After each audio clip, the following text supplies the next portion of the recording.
You're a disgrace as a wife. You hardly earn anything, and you use work as an excuse to avoid doing chores. You have the nerve to act high and mighty when you don't contribute anything to this household. The usual berating from my mother-in-law began again. However, this time I couldn't stay silent, and I raised my gaze to meet her arrogant, condescending eyes. What's with that look? She's right. You rely on me for everything but can't contribute anything to our home. My spineless, mama's boy of a husband would say his piece and then retreat, hiding behind his mother. Next to us, my father-in-law remained indifferent to our situation. I've had enough of you in this house. Get out. Words can easily spill from our mouths, but they can be terrifying and come back like a boomerang. Regretting later is too late. No one knew that these words would lead to the downfall of my in-laws' lives, and my mother-in-law laughed triumphantly. Understood. If that's what you want, I'll leave. The next day, a car came to pick me up as I packed my things. Wait! Hold on a second! My mother-in-law's eyes widened in shock as she saw the person getting out of the car. Please! Reconsider! My husband desperately tried to stop me. With the arrival of this man, my true identity, which I had kept hidden, was revealed to the three of them. But it was too late, they could only stand there, bewildered, unable to pursue me. What's important for a family is trust. This family lost the very thing that held them together in an instant. Lacking the ability to repair what's broken, they were left to be ruled by desires in a world devoid of reason. They began opening the doors to their own personal hell, one by one. As I watched this family's fate unfold, I soared into the freedom of the sky.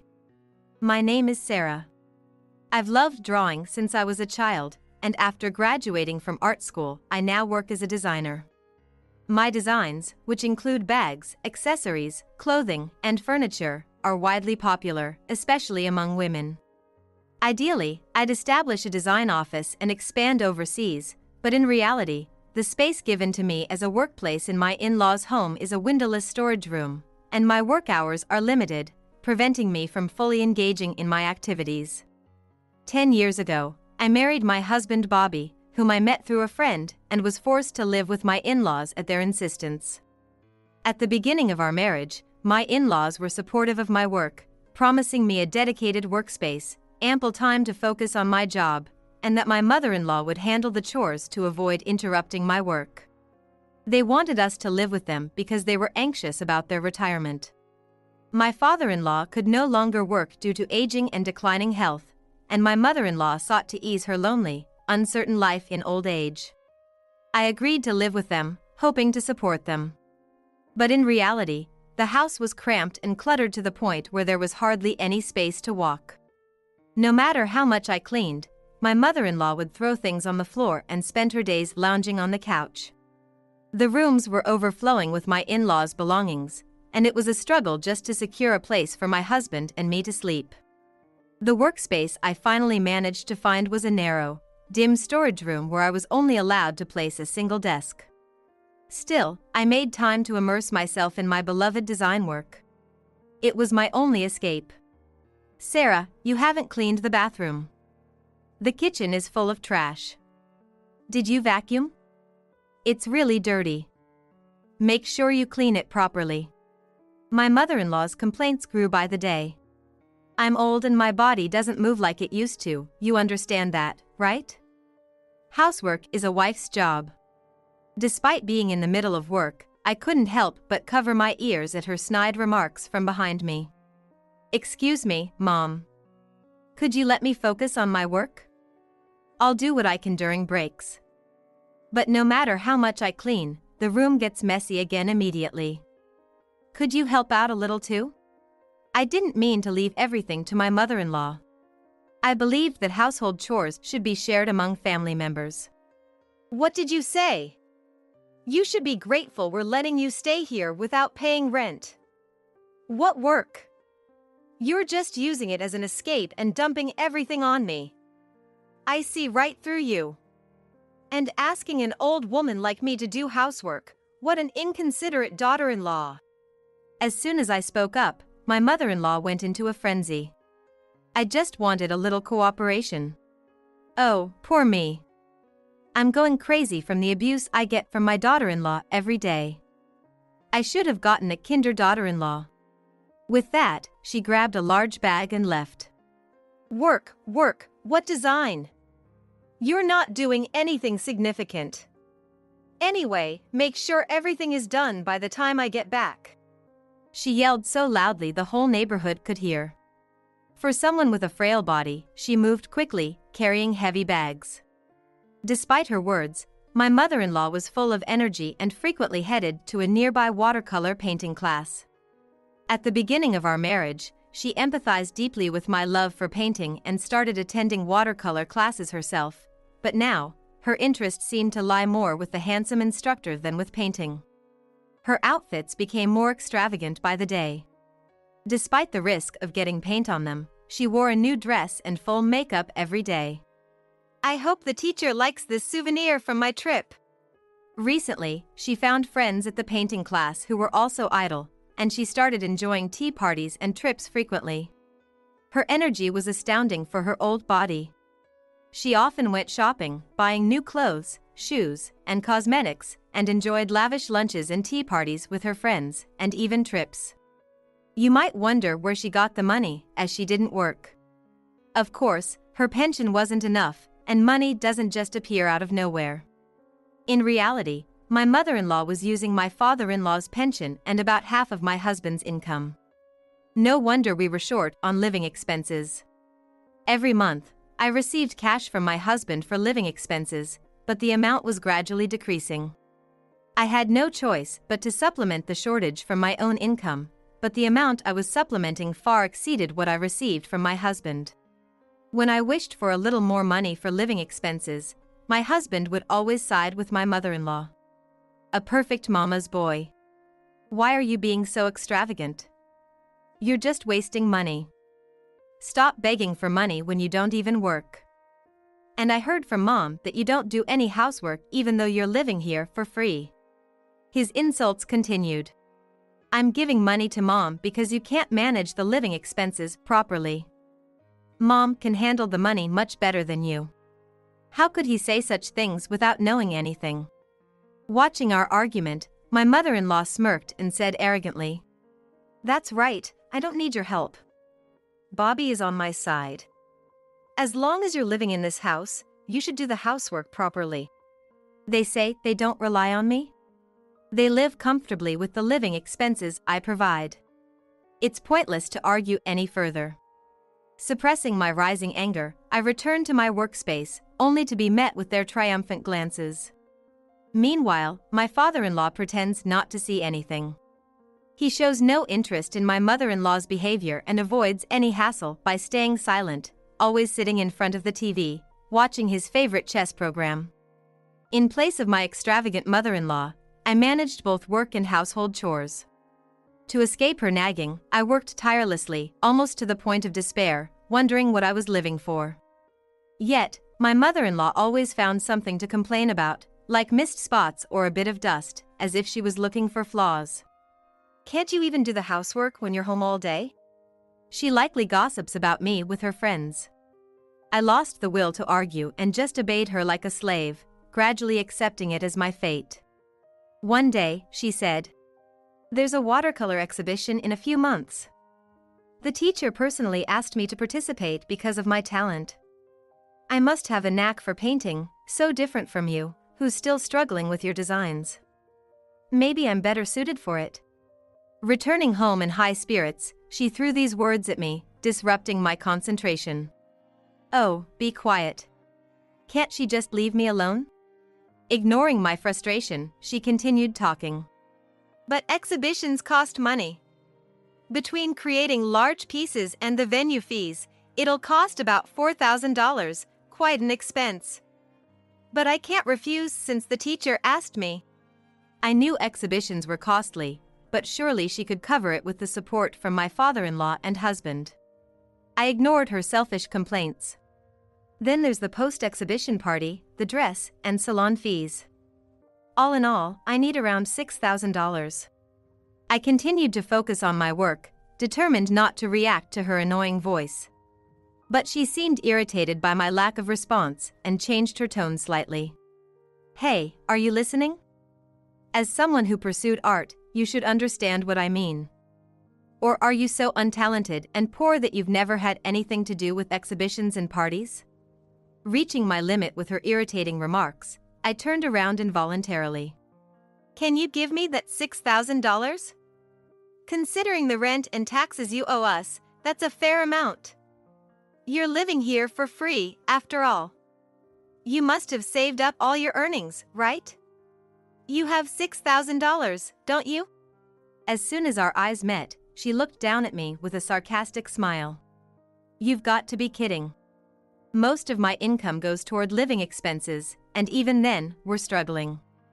I don't have $6,000 just lying around." But I didn't have the strength to argue. Just looking at her made me feel nauseous and dizzy, my emotional state so fragile that I couldn't stand to share the same air with her. All I could manage was a weak okay. Satisfied with my response, she left the room, as I had hoped. Breaking out in a cold sweat from my reaction to her, I gently rubbed my pounding chest. I've had enough. But in this situation, where no one would help me, my spirit was further crushed. "Are you kidding me? You're supposed to be managing the household finances, and you can't even come up with $6,000? How incompetent are you? I give you enough money. The lack of funds is your fault. Figure it out yourself." I was scolded by my husband for failing to meet my mother-in-law's unreasonable demands. He had no idea how extravagantly she was spending. "The living expenses I receive from you every month are barely enough, and I've been supplementing the shortfall with my own income. Could you please reduce the amount you give to your mother and allocate a bit more for our living expenses? Please acknowledge what's happening. My mother-in-law's extravagance is making my life unbearable." But my husband only became more furious. "What did you say? Are you complaining about the way we do things? This is the mom who raised me with so much care. You think you can trample on my filial duty of giving her an allowance? Don't act so high and mighty when you're just a freeloader." A freeloader. I see, to this person, I was just a slave with the title of a wife. Such a slave is mentally pushed to the limit by them, forced to work mindlessly. I have no right to argue. In other words, to this family, marriage is just a means to acknowledge a relationship of submission, and I, who got married without knowing anything, had no choice but to obey this dictatorial force. After being verbally abused heartlessly by my husband, I woke up. This is no longer a place where I belong. Then my mother-in-law appeared. "Bobby, what's going on? Why are you shouting?" My mother-in-law looked concerned. Here we go. A mama's boy and his doting mother. When these two forces united, the attacks on me would only intensify. "Oh, Mom. I heard you're gonna be in an exhibition. Congratulations. That's amazing. You're so talented. Don't worry about the money, we'll take care of it." My husband's voice turned sickeningly sweet, and my mother-in-law responded in kind, her tone equally saccharine. Witnessing this unsettling relationship, I felt a terrifying chill run through me. I vowed to fight against them, no matter how much they tormented me. "There's no way we can find $6,000 in this house. If you really want to participate in the exhibition, Bobby needs to reconsider our finances, and you, Mom, should curb your extravagance and start saving. Anyway, there's nothing more I can do." Speaking robotically, I laid out the harsh reality, causing both of them to erupt like kettles reaching their boiling points. "That's not what you said. You nodded earlier, didn't you? You agreed to get the $6,000, didn't you? And who do you think you are to speak to Bobby like that? What do you mean by my extravagance? Don't mock me." As my mother-in-law ranted, my husband nodded in agreement. "I've already said I'll be in the exhibition and attend the party afterward. I can't back out now because we don't have the money. That'd be too embarrassing. Say something to her." Suddenly pulled into the conversation, my father-in-law, who had been staring at the TV, turned his head towards us in a panic. Yes, she's right. We need the money. If we don't have it, Sarah should find a way to earn more outside. In this fascist family dynamic, the weak sided with the strong to survive. Living life in the shadow of the powerful, like a remra, was, in a way, correct. That's right. Don't just rely on Bobby's money, you should work too. If you don't have $6,000 by next month, you know what'll happen, right? There'll be consequences, you parasite. In the end, the mother-in-law's yelling felt like a threat. I can't stand dealing with this selfish family any longer. My shoulders trembled. This life had to end. Seeing me trembling, they mistook it for fear. They exchanged triumphant smiles, thinking this slave would work hard and get the money as promised. None of them doubted it. That night, I walked into the living room where they sat and handed my husband divorce papers. Please divorce me. I'm leaving this house tomorrow. The cheerful expressions on their faces instantly changed to ones of horror as they glared at me. The living room fell silent, enveloped in a heavy atmosphere. What is this? What do you think you're doing? Predictably, it was my mother-in-law, the boss of this dictatorial society, who spoke first. You're not planning to run away over that $6,000 issue from earlier, are you? It's not about running away, I'm just tired of being at her beck and call. I've done my best for you all, but I've reached my limit. Please, let's divorce. I begged them. You're a disgrace as a wife. You hardly earn anything, and you use work as an excuse to avoid doing chores. Don't act so superior when you don't contribute anything to this household. At the watercolor class, my mother-in-law would wear thick makeup and act friendly. But her real face, when she took off that mask, was terrifying like a demon, and she began to berate me as usual. However, I wasn't the same person who would be defeated by her aggression. I raised my gaze to meet her arrogant, condescending eyes. What's with that look? She's right. You rely on me for everything but can't contribute anything to our home. My spineless, mama's boy husband would peek out from behind her shadow, only to retreat quickly. Even if you leave, you've got no money, no place to live, and you won't find a job. You're ungrateful and act all high and mighty. A woman like you will just end up being abandoned by society. Hiding behind the formidable wall of my mother-in-law, he spewed whatever he wanted. Those words, I'll throw them right back at you. Meanwhile, my father-in-law continued to ignore us, his gaze fixed on the TV.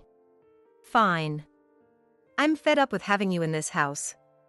Just seeing you irritates me. Get out. Then my husband let out a high-pitched laugh. Did you really think you'd have a happy life with Bobby after getting married? That was a huge mistake. Bobby's always on my side. Marriage was just a way to make things easier for me. They exchanged looks and sneered. If you're gonna leave, then hurry up and go. Don't ever come back to us, you useless woman. Their abnormal mother-son bond was likely something even my father-in-law couldn't penetrate. But proving that this love is everlasting and unbreakable will be their trial from now on. Do they have the strength to fix it when even one gear of this love falters? No, they will probably just watch helplessly as it all falls apart. As I pondered this, I left the bizarre space behind. The next day, I was ready to leave, holding the signed divorce papers. Thank you for everything, I said insincerely as I stood outside the door. You have no place to live and can't survive on your salary alone. It'll be too late to come crying back to me. This clueless man stayed defiant to the end. But with nerves as thick as his, he might manage somehow no matter what happens. Don't worry about me. I'll manage just fine. My ride should be here soon. As I looked around, a large van pulled up in front of the house. Mom, I'm here. A man quickly got out of the driver's seat, approached me, and efficiently loaded my large luggage into the back of the van. What? Seeing this man, my mother-in-law was so shocked she stood frozen, her eyes and mouth wide open. What? Why are you here, sir? Mom. My mother-in-law looked between me and the man, her eyes darting around. Her jaw trembled, shaking the excess flesh on her chin. Mom, what's wrong? Who is this? Do you know him? The man, having finished loading all the luggage, stood beside me and straightened up, casting a sharp look at my husband. Good morning. I've come to pick up my esteemed mentor at her request. I am Jones, the instructor of your mother's watercolor class. Seeing the coldness in his clear eyes, my husband stepped back in fear, unable to speak. The man then turned his gaze to my mother-in-law, who looked disheveled, without makeup, her hair a mess, and wearing a stained, shabby outfit. She always dressed up for her watercolor classes. So this stark difference must have surprised him. Clearing his throat, the man began to speak. Are you unaware of her true identity? She is one of the top 3 renowned watercolor artists in the country. At my class, I've often used her works as examples, but you were too busy chatting to listen. The two of them stood there, speechless, and the man continued. Regrettably, she retired from watercolor painting upon getting married. Creating watercolor art takes a long time, and she made the tough decision to prioritize her family. We tried to persuade her, but her marriage was her priority. I assumed she was enjoying her married life, but to think she was enduring such treatment. The man's anger rose, and his tone grew harsher. The two of them, frightened, stood there like frogs before a snake. She is a valuable person to our country. How could you treat her so poorly without knowing this? You've taken advantage of her without realizing how much she's done for you. Your future looks bleak unless you change your ways immediately. I had been secretly uploading design videos on YouTube as a side job, earning an income from it. Unlike watercolor painting, which requires many materials and space, design can be done with just a pencil, so I started it on a whim, and my channel quickly grew in popularity, and I became a successful YouTuber. Detailed explanations and comments boosted my channel's popularity. My style of designs garnered interest even from overseas. I had been using all my earnings for the household. Upon learning this for the first time, my husband let out a defeated whimper and sat down. She asked me to look after you, and I've turned a blind eye to your numerous inappropriate behaviors. Your loud chatter that echoes through the classroom, your refusal to use paints because they might stain your clothes, your constant snacking, and your irrelevant personal questions. It was all very unpleasant. Don't come to the class anymore. The once haughty mother-in-law now looked small and humbled. She probably wished she could disappear into a hole. And forget about participating in the watercolor exhibition. We don't want someone as vulgar as you at the event. That final blow made my mother-in-law kneel, hung her head low, and she could only whisper a faint yes. I moved back to my parents' house until I found a new apartment, and I began a comfortable life with my savings from my single days. I also resumed watercolor painting, and as I posted various works on my popular YouTube channel, my subscriber count kept growing. One day, while enjoying my prosperous life, my phone rang. It was my ex-husband. Hesitantly, I answered, and a loud, angry voice burst through the speaker, nearly shattering my eardrums. What the hell is this? The household account you managed is almost empty. I gave you money every month, and you added your income too. There should be more left. Was he finally realizing how little he earned, or was my mother-in-law still splurging? Or was he just venting his frustrations at me because his life wasn't going as planned? His nonsensical rant made me pull the phone away from my ear. What are you talking about? Do you remember how much you gave me each month? That amount barely covered the electricity bill. It was never enough. He refused to listen to me. Most of the necessary expenses came out of my income. If you're so short on money, stop your mom from splurging. Yet, he persisted in accusing me, intending to extort money from me. Mom has nothing to do with this. It's your fault for managing the household finances poorly. Where did the money go? Give it back, you thief. Listening to his nonsensical rant was a waste of time. I hung up the phone, ignoring his shouting. But later that night, my ex-husband showed up at my house with my mother-in-law in tow. We don't have enough money. How are the three of us supposed to live on this? Do something. Gone was the man who had been berating me over the phone. Now, he was crying and begging me for money. He was trying every trick in the book. But it was odd. No matter how low their income, they don't have to pay rent at their in-laws' house. If they live modestly, they should be able to cover living expenses for 3 people. Fine, write down all your expenses. We'll find the unnecessary ones. So, he wrote down his income and expenses. Of course, the money he gave his mother would now be allocated for living expenses. And there it was. A mysterious $2,000. What's this? A woman's intuition is sharp in such moments.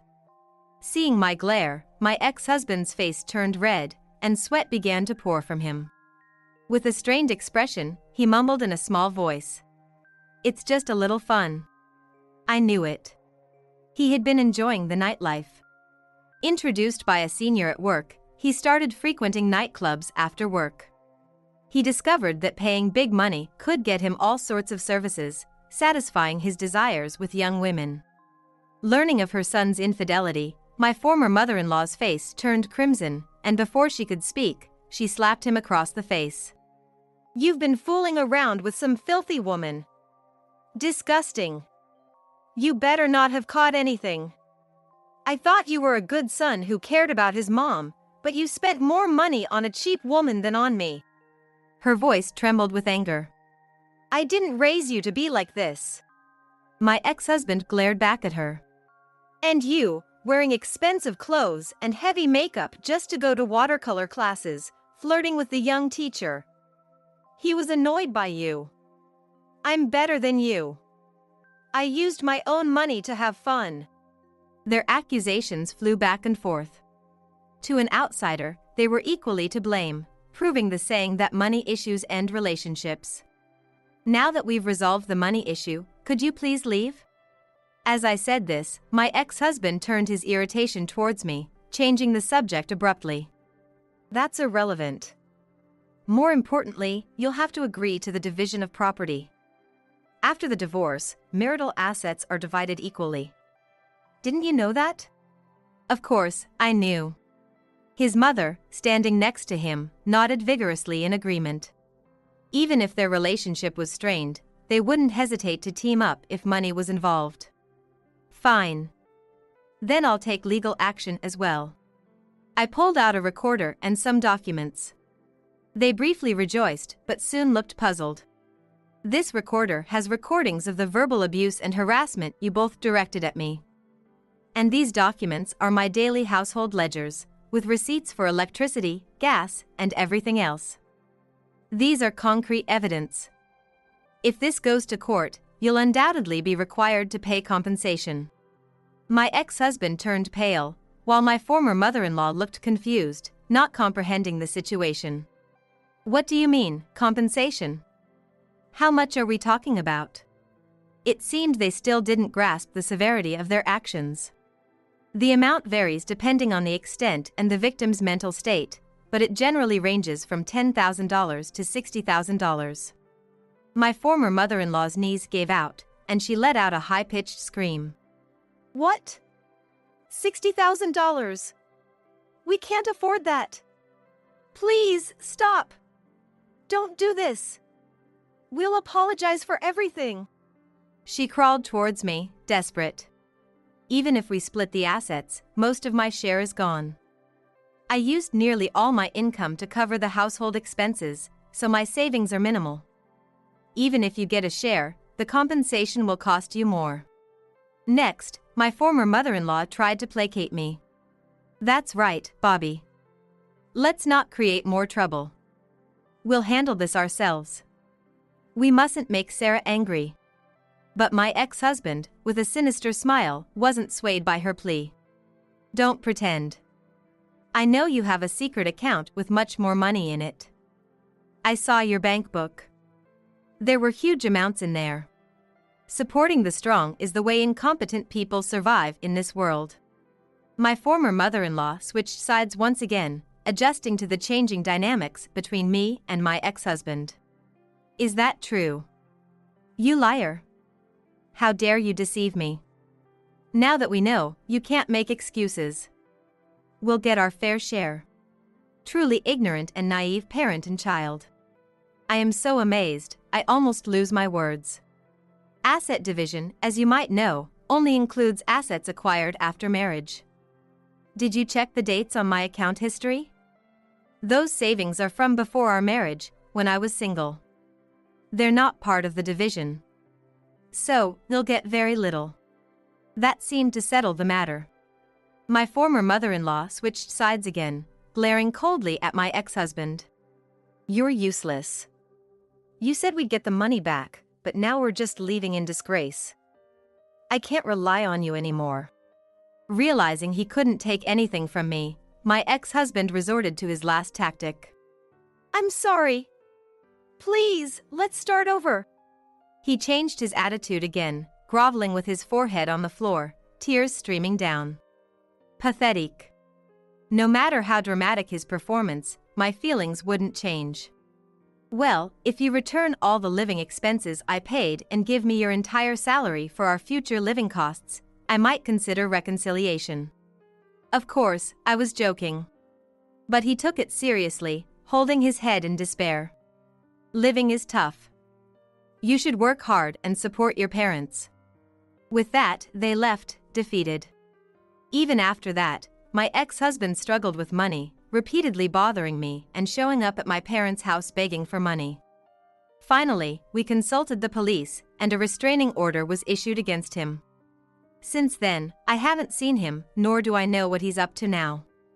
However, I heard rumors that he couldn't give up his nightlife, throwing money around the bars every night, while my former mother-in-law became even more obsessed with young men, starting new hobbies and wearing expensive clothes and jewelry. As for their relationship, they no longer looked at each other affectionately, instead turning their backs and sometimes hurling insults. They couldn't fix the broken gear of their relationship, and it ruined their lives. Although my former father-in-law remained indifferent, the rumors of their family's collapse quickly spread in the neighborhood, making him feel ashamed perhaps, seeing the state of his family, or fearing his pension would be drained. He decided to live quietly elsewhere. As for the source of money for this spendthrift pair, it was likely consumer finance companies. Soon, terrifying debt collectors will visit those two, dragging them into their own personal hell. Meanwhile, I began living alone in the city, fully resuming my watercolor painting, creating numerous works for the world to see. Looking down at the town from the plane window on the way to the International Competition Award ceremony in France. Somewhere in this town, those two are still struggling with no money and nowhere to escape. What do you mean by keeping your son handcuffed? I went to help my son's family move one day. To my surprise, I found my 4-year-old grandson handcuffed in an empty house. My grandson was crouched down, surrounded by empty bread bags and a foul smell. Seeing this, I called my son furiously. However, he seemed confused. Huh? We've already moved out of there. What?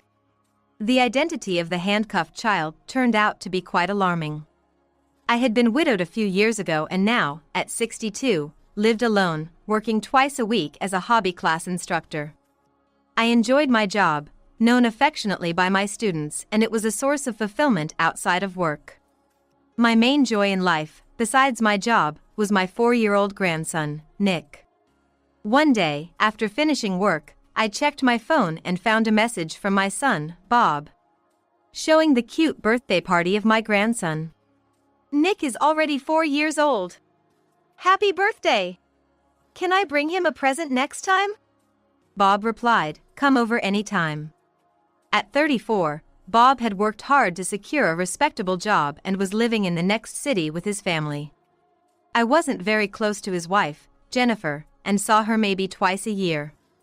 Without a specific reason, I found it hard to visit. A week later, I bought a character toy for Nick's birthday and some local sweets that Bob liked, and visited their house after a long time. As I opened the door, Nick ran towards me, his face lit up with joy. "Grandma." I was delighted and hugged him. "It was your birthday, wasn't it? Happy birthday." Then Jennifer came and took Nick away from me. Nick, let go. "Hello, Emily, thank you for coming today." She smiled, but her words felt cold. "Jennifer, I'm glad to visit. It's been a while, Bob." Pretending not to notice her attitude, I went to the living room and handed Jennifer the sweets and Nick the wrapped toy. Nick's eyes sparkled as he unwrapped it. And he immediately started playing with it. "Mom, Nick is really happy." "Thank you." "That's fine. I don't see him often, so it's the least I can do." After that, we were having a light-hearted conversation, watching my grandson play happily, when my son's phone rang. He said, "It's a work call, I need to step out for a moment," and left the room. "Bob is still busy, isn't he?" "Jennifer, you're doing a great job with Nick." I tried to talk to Jennifer, but she looked stern and was glaring at me. "Emily, please don't give Nick character toys." She said this coldly, without expression. "Why? Last time I saw him happy with this character on TV." "You don't understand. We're focusing on educational toys so he can follow in Bob's footsteps. This kind of toy is a bad influence." Jennifer frowned unhappily, and I felt dejected. "I'm sorry, I didn't know." But she continued to criticize. "And these sweets too. They might be fine for Bob, but I'm careful about Nick's diet. They have additives." "Okay, I'll remember that." "I'm sorry." Bob returned. And Jennifer's mood instantly changed to a cheerful demeanor. Even as we continued talking among the three of us, I couldn't help feeling a bit uncomfortable. So I decided to leave early. As I was leaving, Nick waved, saying, "Grandma, come again." Jennifer gave me a strained smile. Bob and Jennifer met at a speed dating event and married quickly. I was worried about their rushed relationship, but they seemed happy. Jennifer mostly raised Nick alone, and I was grateful for that. Still, her occasional sharp comments weren't new. She must care about Nick. Perhaps Jennifer, being estranged from her own family, was opening up to me in her way. I chose to see it positively. It happened some time later. I bumped into Jennifer and Nick while out shopping in town on my day off. "Oh, Jennifer, what a coincidence. Is Bob at work today?" "Yes, he's away on a business trip." Jennifer's face seemed slightly strained as she answered. "Where are you two headed?" "Well, we're going to the department store downtown." I was headed to the same place and offered, "If you're buying something for Nick, let me chip in. Can I come along?" Suddenly, Jennifer's expression changed, and she snapped at me. "Hey, Emily! Stop it. It's presumptuous of you to just tag along." I was just. "Don't be so overbearing. Don't make decisions for us." While I was taken aback by her reaction, Nick cheerfully told me, "Grandma, we're going to Ryan's house." "Is Ryan your friend?" He nodded in confirmation. "So, you're visiting a friend of yours, Jennifer?" "Yes, that's right." I thought she could have just said so, but I understood that a mother-in-law might be in the way during a friend's meetup. "Take care, then." "Fine, as long as you understand." And Jennifer quickly left with Nick. Watching them leave, I felt something unnatural about Jennifer's behavior. A few months later, Bob suddenly called. "I'm moving at the end of next month because of work. Does that mean you'll be further away?" "A bit, but still within reach." Disappointed that our meetings might become even less frequent, I offered. "Let me at least help with the move." Thinking I could at least help clean up, I asked Bob about the moving schedule. On the day of the move, I went to their house eager to help. But no one answered the doorbell, and there was no moving truck. "It's a moving day today, right?" Feeling something off, I used the spare key Bob had given me before to enter the house. Inside, it was empty. "What's going on? Where are they?" Confused, I went inside and was stunned by what I saw in the living room. A small child was handcuffed and crouched, facing away from me. What? Why? The child turned around, and I recognized the dirty face. Nick! Approaching my startled grandson, he moved away in fear. I thought it best not to frighten him and called Bob, trembling. What do you mean by leaving Nick handcuffed? What are you talking about? I'm at your house right now. Don't play dumb. Bob sounded confused as he replied. Wait. We've moved out of there. What? He explained that the move had been brought forward due to work, and he had messaged me about it weeks ago. Indeed, I then remembered receiving a message from my son a few weeks earlier saying, "The move has been brought forward." I must have missed it. And Nick's right here with me. I heard a cheerful "Daddy" from Nick in the background. When Nick knew it was me on the phone, he cheerfully called out, "Grandma, come visit our new house and play." See, Nick's here. But there's another Nick here? I was utterly bewildered. Mom, what are you talking about? Are you tired or something? Bob's voice softened, as if he thought I had lost my mind. Should we go to the hospital together next time? That's fine, see you later. I abruptly ended the call with my son to gather my thoughts and took a deep breath. But, indeed, there was a boy handcuffed right in front of me. If Nick is somewhere else, then who is this child in front of me? I looked closely at the child's face again. On closer inspection, he resembled Nick but seemed slightly older than my 4-year-old grandson. What's your name? How old are you? The boy with vacant eyes remained silent, simply spreading his palm out. Perhaps indicating he was 5 years old. One of his hands was handcuffed, and the other end was attached to the kitchen sink pipe. He couldn't go anywhere. Nearby, there were empty bread bags and a container resembling a dog's water bowl, creating a bizarre scene. This is terrible. The child seemed to be wearing a diaper, and there was a foul smell around. I took photos and videos of the scene, then immediately started to unlock the handcuffs. Hold on, I'll get these off you. The child, initially frightened, seemed to realize I meant no harm and quietly watched me. He was obedient and watched what I was doing. The handcuffs appeared to be fake, difficult for a child but manageable for an adult to unlock.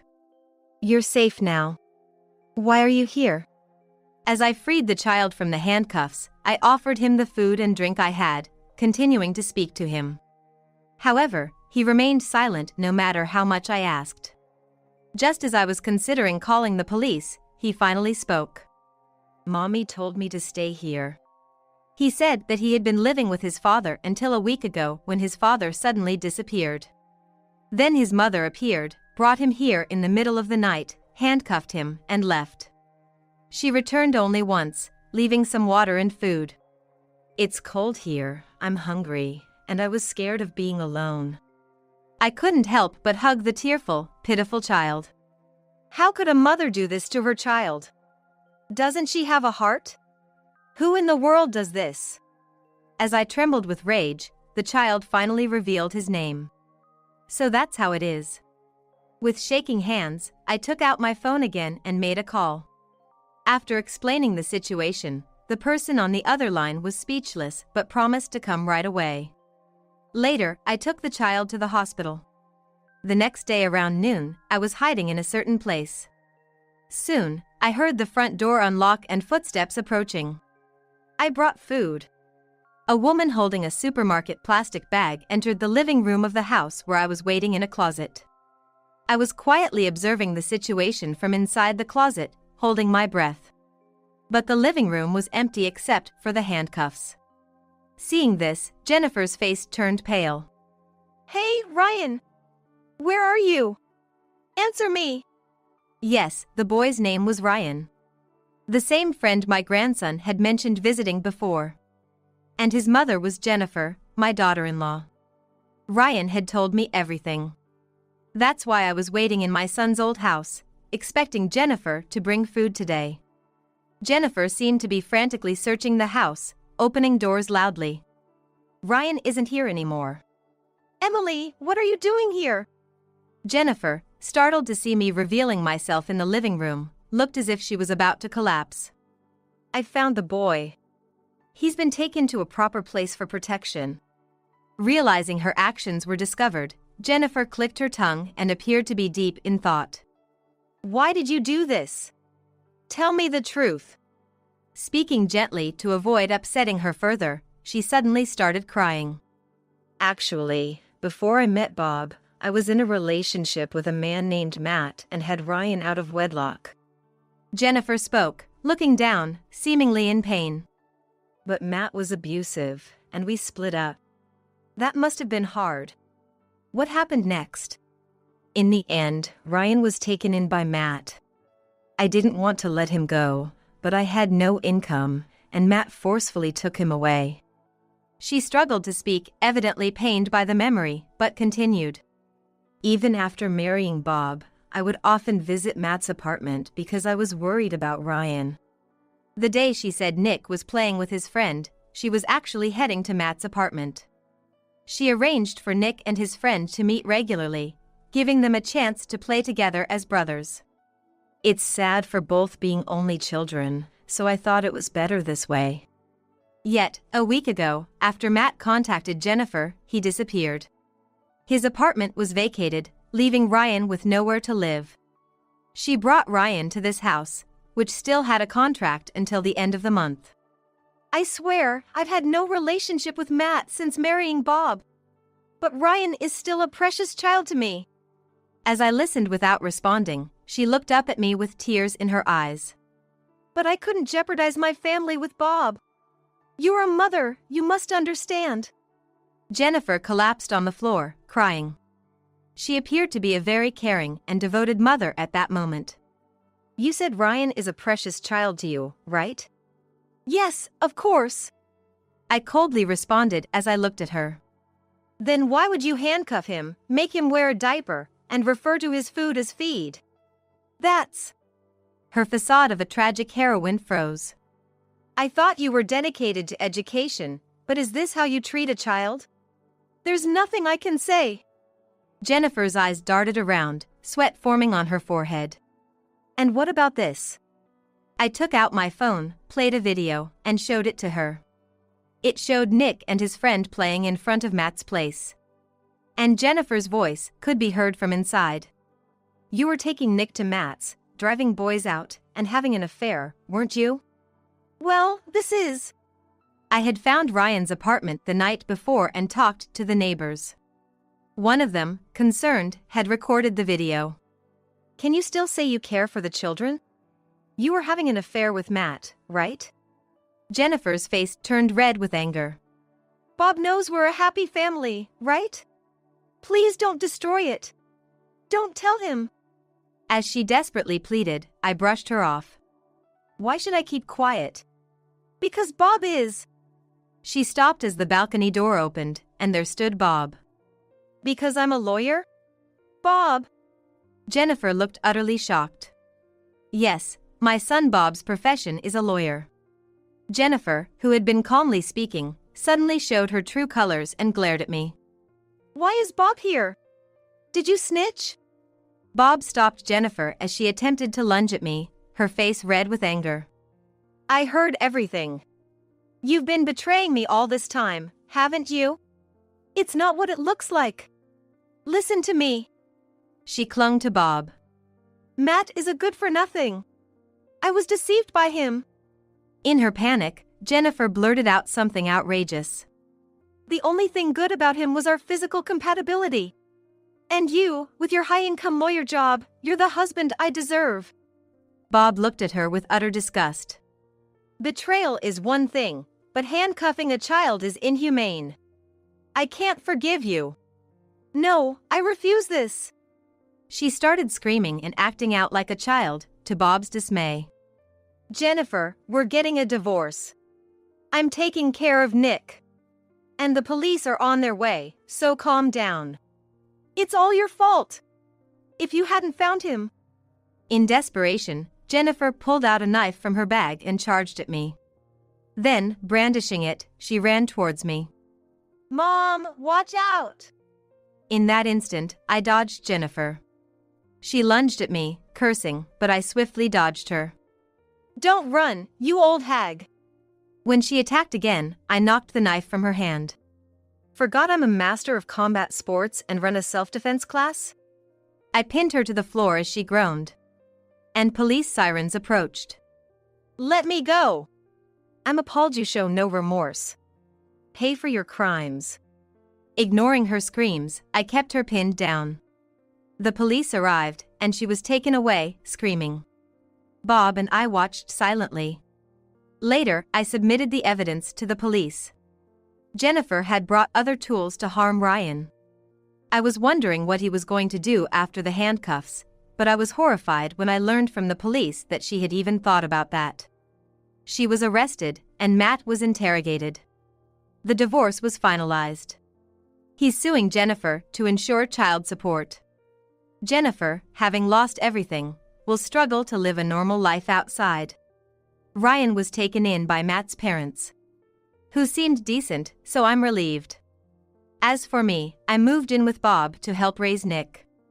He was initially wary of the change but soon warmed up to me, and I'm teaching him combat sport. I plan to continue staying strong and energetic to watch over my grandson's growth in the coming years. What's going on all of a sudden? Aren't you on a business trip? I'm kind of busy, so I'm gonna hang up. Wait a minute. Is there something else? You're at home today, right? Yeah. And you're coming back tomorrow, right? Yes. All right then. See you. The call ended. I felt a bit cold, but I wasn't pessimistic. I was actually planning to return from my business trip a day early. Today was my husband's birthday, and I wanted to surprise him with a celebration. But when I got home, a shocking scene awaited me. Huh? Is someone here? While I was pondering this, I could hear voices coming from the living room. And not just any voices. My heart was pounding, echoing through me. I approached the door step by step, slowly. I took a deep breath and peeked through the gap in the door. Why? In the living room, my husband and my best friend were embracing on the sofa. Seeing them in each other's arms, I couldn't leave. The expressions he never showed me, the words he never said, all of it was suffocating me. I will never forgive this. The feeling of worthlessness was soon replaced by immense anger. I took out my smartphone from my bag and recorded a video of them through the gap in the door.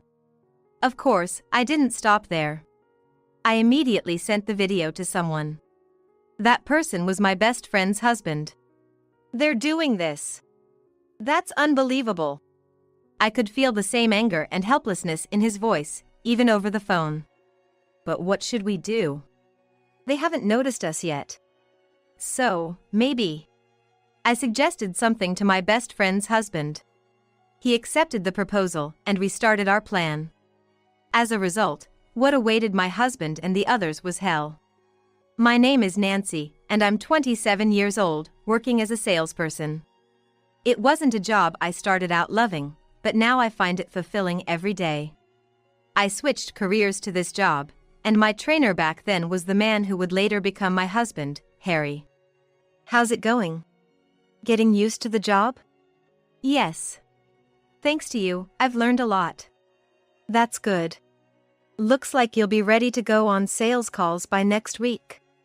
Yes, I will. Don't worry. I'll be accompanying you at first. Harry was always kind in teaching me the job, and it was natural for me to be drawn to him. After work, he often took me out for drinks, making me look forward to going to the office every day. Harry seemed to like me too, and about 6 months after I changed jobs, he confessed his feelings to me. Looking forward to being with you. Me too.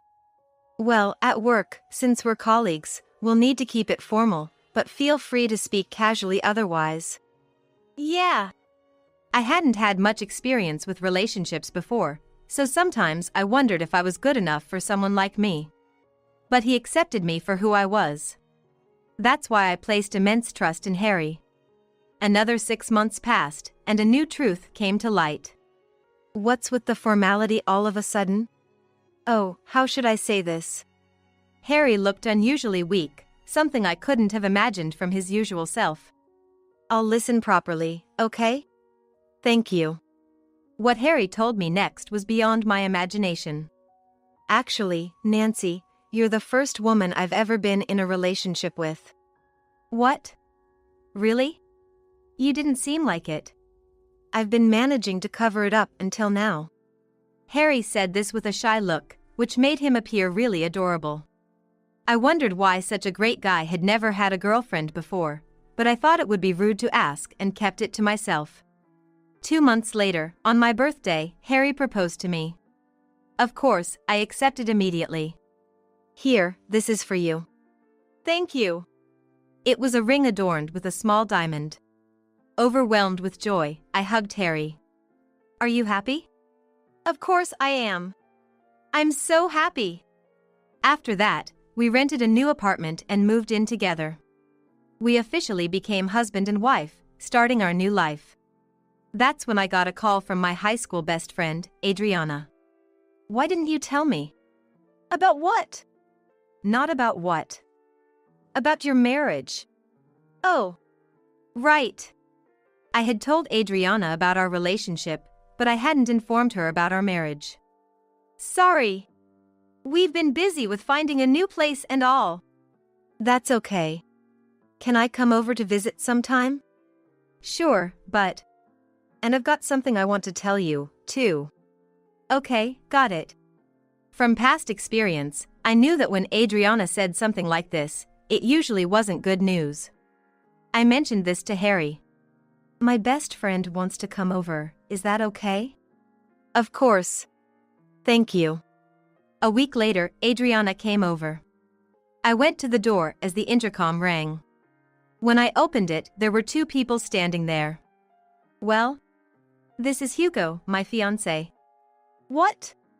I exclaimed so loudly it seemed to echo throughout the house. Hearing this, Harry came over. What's wrong? That was quite a shout. It's okay, don't worry. Then Harry noticed something. Huh? Why is Hugo here? Harry! What? Do you two know each other? More like, we're colleagues at work and friends. It took me a moment to process all this new information. I never imagined that my best friend's fiancé would be Harry's coworker. Wow. What? It's not often that partners or friends know each other, right? Well, yeah, that's true. Adriana was visibly excited, her eyes sparkling like a child who had found something rare. Anyway, I invited them into the living room, and we started chatting. The confusion settled, and we shared stories about how we met. And just before they left. Hey! Since we're all here, why don't we exchange contact information? Contact information? It's fate, right? Why not? So, Nancy and Hugo, Harry and Adriana exchanged phone numbers. Adriana sure is a lively person, isn't she? Yeah, she's always been like that. Got me into a lot of trouble back in the day. But you looked like you were having fun. Do I? Soon after, Adriana also got married. This meant more involvement with our close friends as couples. But then, Harry's behavior began to change. I first noticed it one day when he came home from work. Why didn't you answer your phone? Huh? You called? And have you been drinking? The smell of alcohol wafted around Harry as he spoke. Yeah. Hugo invited me for drinks after work. Just stopped by his place. Why didn't you tell me? Sorry. I meant to call. I thought maybe it was a one-time thing. But what if it happened every other day? Indeed, he started going out more on weekends.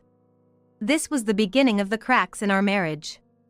I also introduced Harry to a chiropractor I used to visit because he complained about back pain. He was tall and had a severe hunchback. But when he came back from the chiropractor, he looked remarkably better. You look different. Do I? But I do feel lighter. You definitely look more handsome. Thanks. I was amazed how much of a difference just straightening his back made. And his face seemed to have regained some vitality too. It was when Harry started going to the chiropractor regularly and I accompanied him once. In the treatment room, I had an unexpected reunion. Could it be Michelle? Nancy, is that you? Why are you here? I transferred here from another place. Oh, I see. Michelle was another good friend of mine, like Adriana. We were all in high school together, but she moved away in our sophomore year due to family reasons. It's been since high school, hasn't it? Yeah. I never thought we'd meet here. Me neither. Michelle's massage skills were impressive. It was clear she had a lot of experience. Be sure to come back. I will. As I was paying, I noticed Harry, who had finished his treatment earlier, was comfortably chatting with Michelle on the couch. I left the place feeling a bit uneasy. On the way home. Wow, I feel really refreshed today. You do look great. But I wanted to ask you something. What's up? You seemed pretty close with Michelle. What? Nancy, you know her? Well, she's a friend from middle school. Really? Yeah, but I just found out today she works there. Oh, I see. Michelle is your friend. Is something wrong? No, not really. Let's just head home. I'm hungry. Though I had my doubts, I decided not to dwell on it further. As time passed, we might become acquaintances. I thought. Life was relatively peaceful, but Harry's late returns were still the norm. As newlyweds, this was starting to bother me. Isn't it strange you're always this late? What's wrong all of a sudden? We are still newlyweds, you know. Yeah, that's true. He seemed not to grasp the seriousness of the situation. But that wasn't all. It's like it's none of your concern. That's not true. I've been thinking about a lot. Can't help it. A bit early, but... Huh? Harry handed me a small box. It reminded me of the one he had when he proposed. I opened it and found a ring inside. Small but brilliantly shining. But why? You forgot? Day after tomorrow is Nancy's birthday, right? I completely forgot. I've been asking Hugo and others for advice on what to give for your birthday. Yes, I drank and came home late, but it wasn't because I disliked Nancy. Really? Really. Harry gently hugged me after saying that. It was more than enough for me. I felt Harry's love for me anew. After giving me the ring, Harry started coming home earlier and stopped coming back drunk. I really thought everything was finally settled.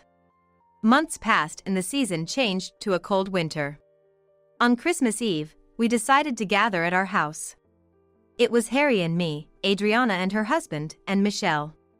After enjoying some drinks and having a great time, Adriana, already feeling good, made a suggestion. Why don't we all go for a walk a bit? That sounds nice. Nancy, what do you think? I think it's a great idea. Then let's go early. We headed to a nearby park. As we got close, the place was crowded with people because of an event. There are so many people here. Indeed. We should stick together so we don't get lost. As we walked towards the park, we quickly got separated. I had left my phone at home since it was only a 10-minute walk. Why do I always forget it at times like this? I pushed through the crowd, looking for Harry and the others. Unable to find anyone, I sat down on a bench at the edge of the park. Where could they be? I heard whispering behind me. Turning around, I saw several trees, like a forest. Squinting, I could make out the shadows of a man and a woman, apparently kissing. Suddenly, someone spoke to me, nearly making my heart jump out of my chest. Nancy? What are you doing here? Oh, Hugo! I got separated and was looking for everyone when I saw you. I see. I glanced back at the forest where I had seen the two people, but they were gone. For now, we decided to head back to the entrance. After waiting about 10 minutes with no sign of the others, we decided to search again. Shall we search again? Yes, let's do that. We went around looking for the other 3 once more. Oh, do you have your phone? Yes, I do. Oh, right. Why didn't I think of that? Hugo tried calling Harry and Adriana, but neither answered. He had exchanged numbers with Michelle today, so he called her. Michelle answered right away. I took the phone. Michelle? Where are you? Well, near the big tree. And the others? Leave it to me. Wait. The call ended. I told Hugo about the call, and we both puzzledly headed back towards the bench. There, we found the 3 of them sitting on the bench. You were here all along? We've been looking for you too. Yeah, but we couldn't find you anywhere. While the 2 of them were saying this, Michelle was silent. Michelle? Is something wrong? No, nothing. Okay. I felt something was off with Michelle's behavior at that time. Afterward, the 5 of us returned home. Throughout the journey, Michelle was very close to Harry. She made gestures like linking arms with him, and Harry seemed to reciprocate. Seeing their expressions was frustrating for me. When we arrived home, we decided to take a nap until morning. We all ended up sleeping in the living room, with Michelle sleeping close to Harry. We slept until noon the next day. We really overslept, huh? Is something wrong, Adriana? No, why? Well, you just seem a bit grumpy. No, it's nothing. While talking to Adriana, I noticed Michelle laughing at us from the back. Harry was also smiling and chatting with Michelle. After they left, I confronted Harry. That's not true. Why would you think that? Huh? You were grinning the whole time. What are you talking about? You were happily chatting with Michelle. There's nothing wrong with talking. It's not about that. Enough already. This is getting annoying. Where are you going? Anywhere's fine. Harry took his wallet and left. This was the real start of hell. Harry hardly came home, and when he did, we only had brief conversations like work updates. He usually returned when I was asleep. Anticipating this, I waited for him in the living room. What? You're still up? I wanted to talk. Talk? I don't have anything to say. I'm tired, let me sleep. Wait, we can at least talk. Harry got increasingly irritated and did something unthinkable. Hey, what are you doing? What? It's none of your business. Harry had never referred to me in such a way. Stop it, please. Ignoring me, he threw the photographs we took on our trips, which I had cherished since our marriage, into the trash can. Not just that.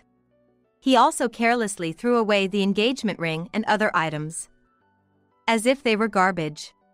Stop it! I covered the trash can with my body. Harry kicked the trash can.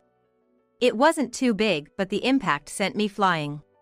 Why did I even marry a troublesome woman like you? What are you saying?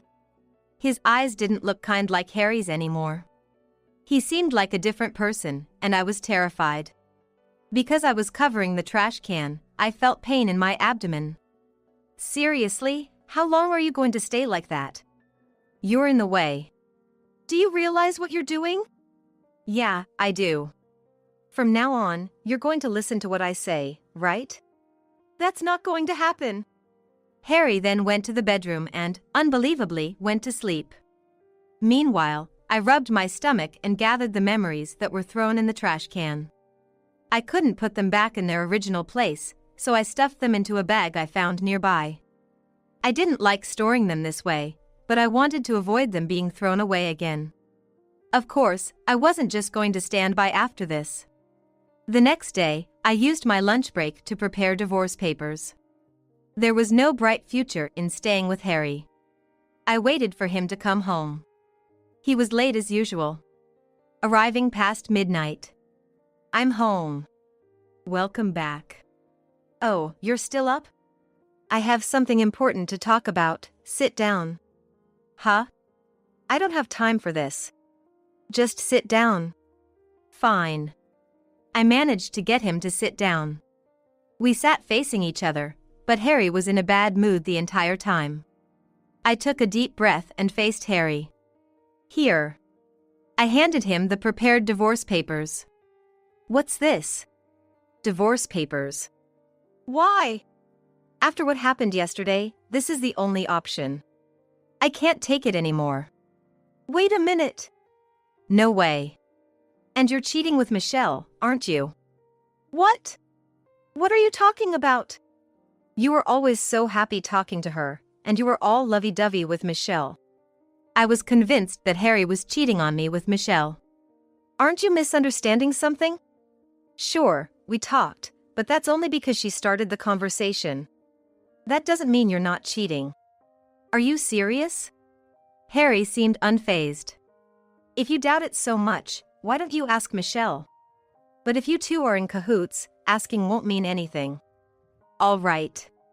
Harry started making a phone call. Who are you calling? Just be quiet for a little while. 30 minutes later, the doorbell rang. Wondering who it could be at this hour, I went to the door. There stood Michelle. Michelle! So that was your phone call earlier. Can I come in? Sure.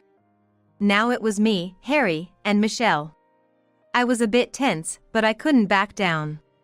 Can you explain what this is about? I'm a witness that Harry isn't cheating. Right? Yes. Nancy, we're not having an affair. I can't believe this. It's true. Well, actually, never mind. Huh? So I told you, didn't I? We're not in that kind of relationship. If you really can't believe it, suing is an option. But ultimately, it's Nancy who will suffer. Michelle's eyes, looking straight at me, didn't seem to be lying. Maybe I thought so because we had been friends for so long. However, I was still in doubt. Even if what Michelle said was true, the fact that Harry had disregarded what was important to me hadn't changed. Then why did you throw those things in the trash? That was, well, not because I disliked Nancy. I was out of my mind at that moment. Harry stood up and apologized. It almost made me feel like I was the bad one. As I was thinking this, I noticed Michelle looking at me, trying to convey something. I had never seen her so serious before. Please, forgive me. All right. But there won't be a next time. I understand. Since then, we have been having relatively peaceful times, I think. Amidst this, my business trip got scheduled. I'm off, then. It's 3 nights and 4 days, right?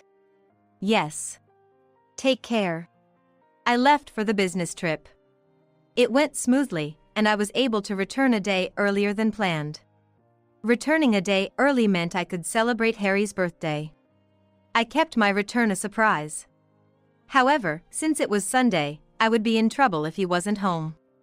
So I called to check his whereabouts. What's up all of a sudden? Aren't you on a business trip? I'm a bit busy, so I'm gonna hang up. Just wait. Is there something else? You're at home today, right? Yeah. And you're coming back tomorrow, right? Yes. All right then. See ya. The call ended. I felt a bit cold, but I wasn't pessimistic. I was preoccupied with celebrating Harry's birthday. I couldn't buy a big cake, but I bought a small one. I also bought wireless earphones he had wanted as a gift. But when I returned home, a shocking scene awaited me. Is someone here? While pondering, I heard voices from the living room. Not just any voices. My heart was pounding, echoing through me. I slowly approached the door. Taking a deep breath, I peeked through the gap in the door. Why? In the living room, Harry and Adriana were embracing on the sofa. Why are those two together? But that conversation earlier was so funny, wasn't it? Right? It was a masterpiece. And to think she suspected Michelle. Well, thanks to that, we can be together like this. Indeed. So that was what it was all about. After that conversation, they began to passionately love each other again. Watching them, I was so confused that I couldn't move. The expressions they showed each other, the words they exchanged, it all suffocated me. I told myself to calm down and took a deep breath. Then, slowly, anger began to well up inside me. I will never forgive this. I felt ashamed for having doubted Michelle, but forgiving them was not an option for me now. I took out my smartphone from my bag and recorded a video of the two through the gap in the door. But I didn't stop there. I had an idea. I decided to send the video to someone. It was Adriana's husband, Hugo. Did you see the video I just sent? She's doing this. Unbelievable. She's been deceiving me. No, it's worse than that, Harry. I could feel the same anger and helplessness from Hugo over the phone. But what should we do? They haven't noticed us yet. So, maybe. I suggested something to Hugo. He agreed to the plan, and we started our actions. What awaited the husbands was hell. I quietly left the house and waited for Hugo's arrival. Sorry, I'm a bit late. No problem. Are you ready? Of course. We entered the house again. From the living room, we could hear their intimate noises. Peeking through the gap, I felt nauseous. Are you okay? Thank you. I'm fine. Hugo's fists were trembling, perhaps from the force of his grip. By the way, is Hugo okay? Yeah. He's fine. He's quite oblivious. I see. He's good at his job, but he's too serious and boring. That's harsh. It's okay. I'm just using him as much as I can. Unable to bear it anymore, Hugo opened the door and barged in. What the hell are you two doing? Hugo looked like he was about to hit them. He must have wanted to. But he spoke calmly instead. The two were frozen, unable to comprehend what was happening. Really, such foolish people. What? Well, I guess I'm part of that too. And weren't you supposed to be on a business trip? I was supposed to be, but I came back a day early to celebrate your birthday. For this, I threw the present and cake I had bought at Harry. What's this? A present for you. Really messed up people. Human trash is what you call people like you. Adriana reacted to those words. What? It's because you're boring. Harry is so much better than you. Hey! Hugo, please calm down. So? What are we going to do now? It's obvious. We're getting a divorce right away. The two seemed not to have considered that seriously. They were showing a look of surprise. If so, they were truly foolish. But wait! What about Michelle? Adriana confronted Harry. What are you talking about? Even last time, you two had a suspicious vibe, right? It was like seeing myself from a little while ago. Call Michelle here. I sensed this was about to turn into a real mess. Adriana thought Harry and Michelle had an affair, but considering what happened before, that seemed unlikely. Harry called Michelle. She arrived here in about 10 minutes. What's going on with everyone? Adriana immediately attacked Michelle. You were having an affair with Harry, weren't you? What? No way. Right? Yes, of course. Then why were you so clingy? Michelle started laughing. Oh, that? Well, what's so funny? Because it's just as I imagined. Huh? My reason for getting close to Harry? It was to draw you out. I couldn't quite grasp what Michelle was saying. What do you mean? We all gathered and I suspected something between the two. I was testing to confirm it. Why didn't you tell me? Because Nancy, you can't hide your feelings. Michelle was right in what she said. If I had been told, I would have been staring at the two of them. But was what I did too meddlesome? Not at all. Well, after doing all this, it might be hard to live a normal life from now on. Oh, right. I have something to ask Michelle. I whispered in Michelle's ear. Ah, I see. Leave it to me. Michelle seems to know things I don't.